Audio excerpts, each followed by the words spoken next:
کہتے ہیں کہ اورنگزیب عالمگیر رحمۃ اللہ تخت شاہی پر بیٹھنے کے بعد بھی نہایت سادہ اور محتاط زندگی بسر کرتے تھے۔ بادشاہ کے ذاتی باورچی کی بابت ظاہر ہے کہ بہت عزت و شہرت کی چیز سمجھی جاتی تھی، اس لیے بڑے بڑے ہنرمند باورچی بے حد شوق اور آرزو سے یہ خدمت خاص حاصل کرتے، مگر بعد میں حقیقت کھل جاتی کہ نپی تلی کھچڑی یا معمولی روٹی دونوں وقت پکتی اور تمام کی تمام بادشاہ سلامت کے سامنے دسترخوان پر چلی جاتی ہے، اور دسترخوان سے صاف برتن واپس آتے، یعنی باورچی کو اپنا پیٹ بھرنے کے لیے بھی کچھ نہیں ملتا۔ خوش تنخواہ پر گزارا کرنا پڑتا، اس لیے چند ہی روز میں وہ ملازمت ترک کر کے چلے جاتے یا شاہی متبت عام میں تبدیلی کرا لیتے۔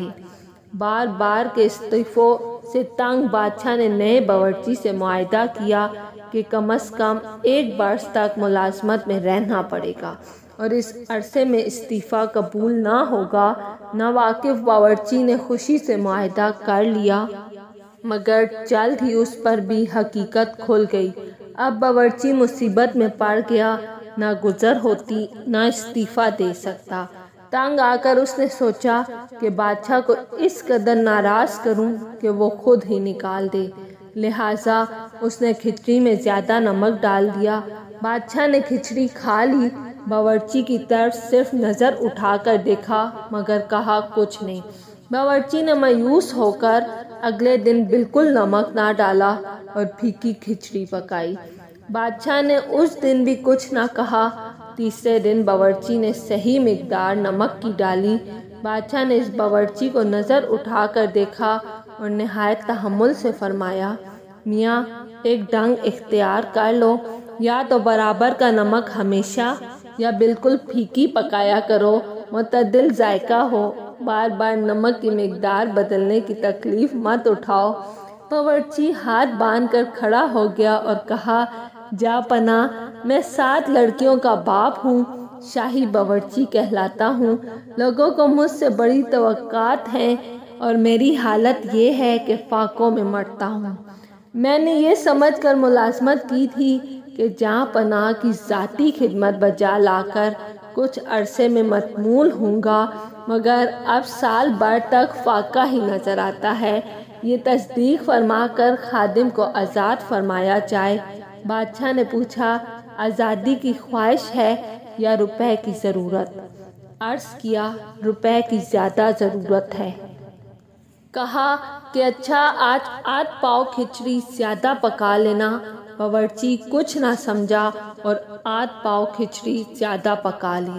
بادشاہ نے اپنا حصہ کھانے کے بعد باقی ماندہ کھچڑی کے 7 حصے کیے، ایک ایک تشتری میں ایک ایک حصہ ڈال کر خوان میں لگا کر کہا کہ ہمارے 7 وزیروں کو ہمارا یہ تحفہ پہنچا دو، چونکہ آج تک وزیروں کو ایسا تحفہ نہیں ملا تھا۔ وزیروں کو اس غیر معمولی شاہی التفات کی خبر لگی تو ان کی خوشیوں کی کوئی انتہا نہ رہی۔ شاہی باورچی کا اپنے دروازوں پر بڑا استقبال ہوا اور شاہی تحفہ لانے کے صلے میں ہر وزیر نے باورچی کو 1 لاکھ روپے نقد رقم عطا کی۔ باورچی یہ 7 لاکھ کی رقم اور کافی ساز و سامان کمانے کے بعد بادشاہ کی خدمت میں پیش ہوا۔ بادشاہ نے پوچھا، کہو گزارے کی کوئی صورت نکل آئی؟